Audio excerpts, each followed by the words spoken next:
Hello everyone. हम start कर रहे हैं अपना कल का मार्केट एनालिसिस निफ्टी का कि कल हमें निफ्टी कहाँ पे एक्सपायरी के टाइम पे हमें एक प्रॉपर ट्रेड दे सकता है और कल के लिए क्या इंपॉर्टेंट लेवल्स रहेंगे हमारे लिए। तो ये चीज़ों को हम डिस्कस कर लेते हैं। सबसे पहले कल निफ्टी का एक्सपायरी रहने वाला है तो काफ़ी इम्पॉर्टेंट डे है और यहाँ पे कुछ इंटरेस्टिंग भी है निफ्टी के अंदर में। और मेरे हिसाब से कल निफ्टी में एक हमें बहुत बढ़िया ट्रेड मिल सकता है अगर मार्केट कल ये हाई को क्रॉस करता है। और आज भी मार्केट ने डे में ये हाई को टच करा विच इज़ ऑलमोस्ट 24,350। एंड अगर इसको कल क्रॉस करता है, मॉर्निंग में ही क्रॉस करता है तो ज़्यादा बेटर रहेगा। तो हमें डायरेक्टली एक ट्रेड मिल सकता है सीधा 24,500 तक का। ठीक है, तो ऐसा मैं क्यों बोल रहा हूँ, क्योंकि मैं आपको दिखाता हूँ। अगर हम 15 मिनट पे देखें तो यहाँ पे मार्केट ने 3 दिन से लगातार एक रेंज में ही क्लोजिंग करी है, रेंज में ही ओपनिंग भी करी है। तो इसीलिए इस रेंज में कल ब्रेकआउट आना चाहिए, क्योंकि कल मंथली भी एक्सपायरी है और वीकली भी एक्सपायरी है निफ्टी का। तो इसीलिए कल हमारे लिए इंपॉर्टेंट डे रहने वाला है। तो अगर कल ये ब्रेकआउट हमें मिलता है, यानी कि 24,350 का अगर मार्केट ब्रेकआउट देता है, तो हमें यहाँ पे सीधा सीधा 24,500 तक का ट्रेड इजीली मिल सकता है टारगेट। और ये टारगेट हमें अगर मॉर्निंग में क्रॉस करता है मार्केट तो मेरे ख्याल से 11-12 बजे तक आ जाना चाहिए। और उसके बाद एक करेक्शन भी हमें देखने को मिल सकता है। तो यहाँ पे हम एक्सपेक्ट कर रहे हैं कि मार्केट ब्रेकआउट देगा, एक टच करे 24,500 को टच करे और उसके बाद एक हल्का सा करेक्शन भी दे।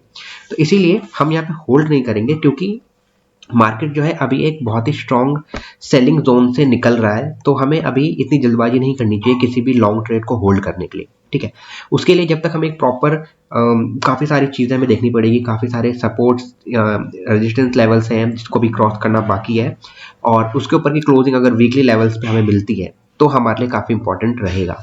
तो इसीलिए मैं कह रहा हूँ कि अगर हमें 350 का लेवल क्रॉस होता हुआ दिखता है कल, तो हम एक ट्रेड बना सकते हैं।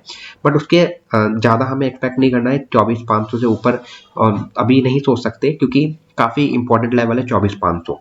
और अपने आप में ही 24,500 एक राउंड फिगर भी है और कल एक्सपायरी भी है। तो हो सकता है कि मार्केट क्रॉस कर दे, बट एटलीस्ट हमें ये कोशिश करनी है कि हम अपने ट्रेलिंग स्टॉप लॉस लगाएं या फिर अपने प्रॉफिट को प्रोटेक्ट करने की कोशिश करें। ठीक है, मैं ये नहीं कह रहा हूँ कि करेक्ट 24,500 से मार्केट रिवर्स आ जाएगा, हो सकता है चला जाए, बट हमें एटलीस्ट ये मान के चलना है कि 24,500 तक हम होल्ड करें। ठीक है, अब डे चार्ट पे मैं यहाँ पे आ जाता हूँ। डे चार्ट पे भी जैसे मैंने अभी दिखाया था कि हमारे पास जो सबसे इंपॉर्टेंट सपोर्ट जोन है नीचे है, वो है 24,200 और 24,100। और ये सपोर्ट जोन जो है वो डे चार्ट का और वीकली दोनों का ही एक इंपॉर्टेंट सपोर्ट जोन है। अगर मार्केट ने इसके नीचे वीकली क्लोजिंग कर दी तो यहाँ से अगेन हमें एक डाउन ट्रेंड देखने को मिल सकता है। और अगर डे में भी हमें दिखता है ब्रेकआउट आता हुआ नीचे की तरफ, तो भी हम एक नीचे का ट्रेड बना सकते हैं। और सेल साइड में हमें टारगेट रखना चाहिए अपना 23,900 तक का। ठीक है, 23,900 से 23,850 तक का टारगेट हमें एक इजीली मिल सकता है। यानी कि ओवरऑल हमारा ट्रेड प्लान ये रहने वाला है कि अगर इसका हाई ब्रेक होता है इस जोन का तो हमें बाय का ट्रेड मिलेगा। अगर सपोर्ट जोन ब्रेक होता है तो हमें नीचे का ट्रेड मिलना चाहिए और टारगेट रहेगा हमारा 23,850। ठीक है, अब मैं एक और चीज दिखाता हूँ। जो हमारा इंडिकेटर है स्टॉक साइंस का, उसके बिहाफ में भी अगर हम देखें तो यहाँ पर अभी भी स्ट्रॉन्ग बाय जोन में ही है मार्केट। ठीक है, तो इसीलिए हम एक्सपेक्ट कर रहे हैं कि यहाँ से ऊपर का ब्रेकआउट आना चाहिए। नीचे का ब्रेकआउट अभी तक जब तक ये क्रॉस नहीं करता तब तक हम नहीं सोच सकते। तो इसीलिए जो हमारा इंडिकेटर है, जो हमारा स्टॉक साइंस का काफ़ी इंपॉर्टेंट इंडिकेटर है, जो हमें काफ़ी अच्छी एक्यूरेसी देता है, उसके बिहाफ पे हमारे पास अभी भी सिग्नल ये है कि हम इसको बाय करके होल्ड कर सकते हैं। ठीक है, तो अब देखते हैं कल क्या रह सकता है मार्केट में निफ्टी का मूव।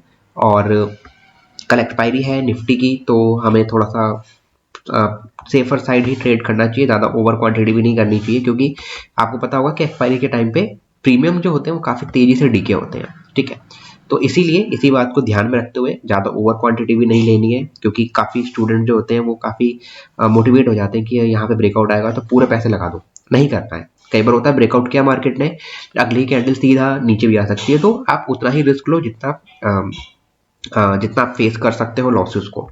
ठीक है, तो देखते हैं कल कैसा दिन रहता है। तो अब मिलते हैं नेक्स्ट वीडियो में, तब तक के लिए थैंक यू सो मच।